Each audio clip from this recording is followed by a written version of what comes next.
Atendendo a pedidos de nossos telespectadores, trazemos hoje mais algumas imagens esclarecedoras da crise no Oriente Médio. Inicialmente, apresentaremos cenas de um casamento em Israel, onde os noivos e convidados abandonam a cerimônia em busca de um abrigo antimísseis.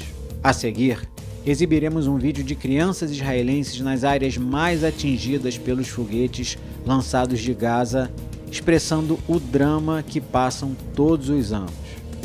Finalizaremos o programa com um vídeo de como se processa a descoberta e destruição de túneis de ataque que foram construídos pelos terroristas do Hamas. O ataque seria realizado na noite de Rosh Hashanah, o Ano Novo Judaico, que acontecerá no próximo mês de setembro.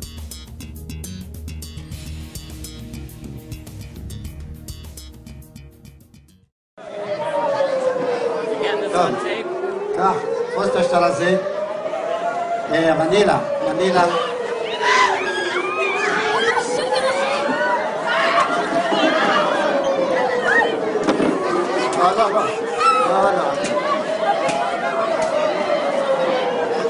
כל הקהל להיכנס עכשיו לתוך האולם למרחב מוגן, חבר'ה, יש לנו מעל הראש, להיכנס לאולם, כולם!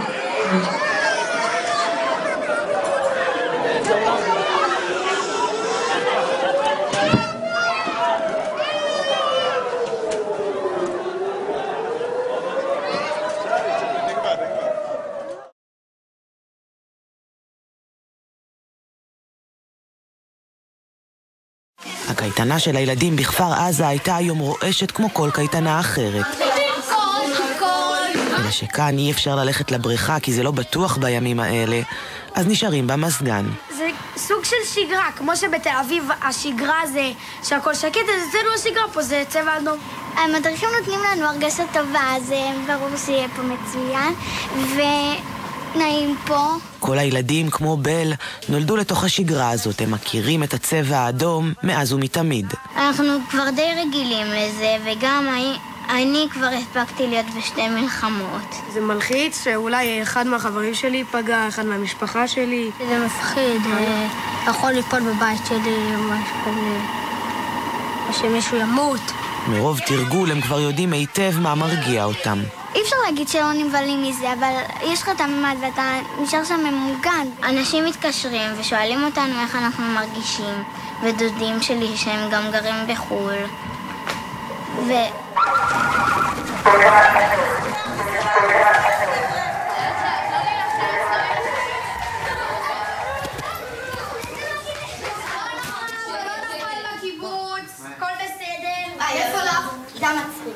שכל פעם שיש צבע אדום אז היא מתחילה, כאילו גם עליהם מתחיל לדפוק וגם אני מתחילה פשוט לרעוד. זה מה שקורה לי. אבל זה כאילו אתה כבר רגיל לזה, כי זה לא שזה פעם ראשונה שזה קורה. הם כל כך מתאמצים להסתיר את הפחד ולהיות גיבורים. לא משנה כמה פעמים זה כבר קרה, זה עדיין מפחיד. אותי זה כאילו מלחיץ של צבע אדום, כי אני לא יודעת איפה זה ייפול. אפשר לצאת כבר? עכשיו בקייטנה יש לנו חוקים מאוד ברורים, מתי להגיע למועדונית, מתי ללכת למועדונית, אין לצאת באמצע היום הביתה להביא משהו, לקניונית, לחדר אוכל.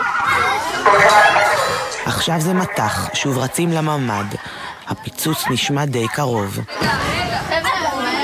בל שקודם ניסתה כל כך לשמור על החיוך, נשברת. בואי שבי. בחלתי שאני לא אכנס לכאן, כי כבר הייתי בדלת רק שהיה את הבור.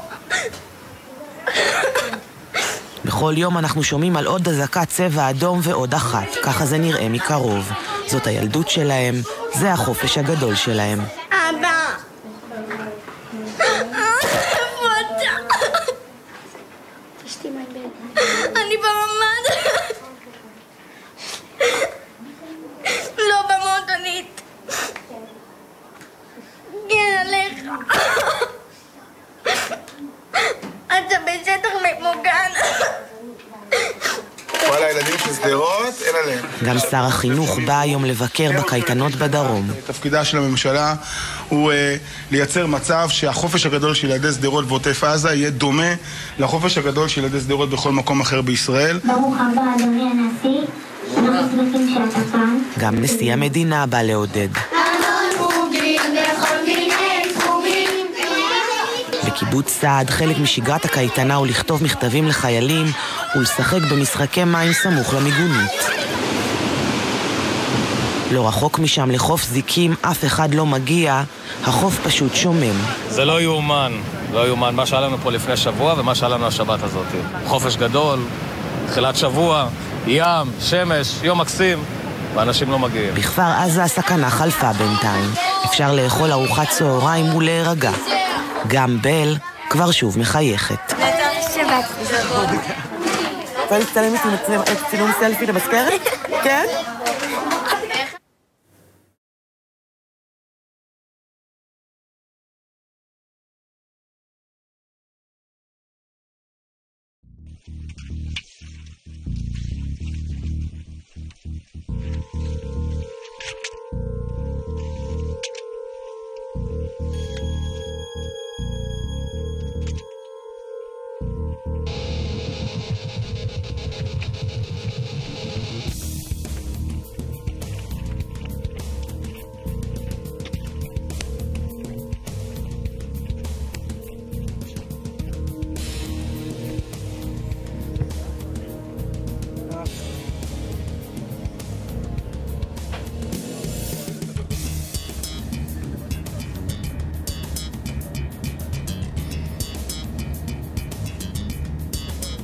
כאן בור שיגור, נראה שהוא לטווח הטקטי, הוא מוסתר כאן על ידי העץ על ידי העץ הזה.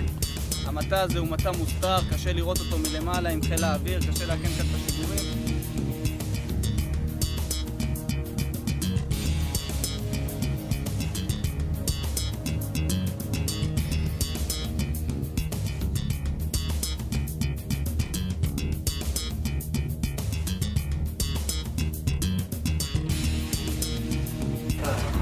ציר מבצעי שנועד להכניס מחבלים בדרום הארץ.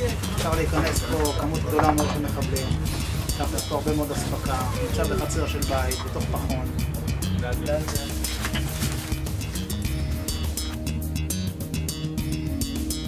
עבודה יפה מאוד, נכון.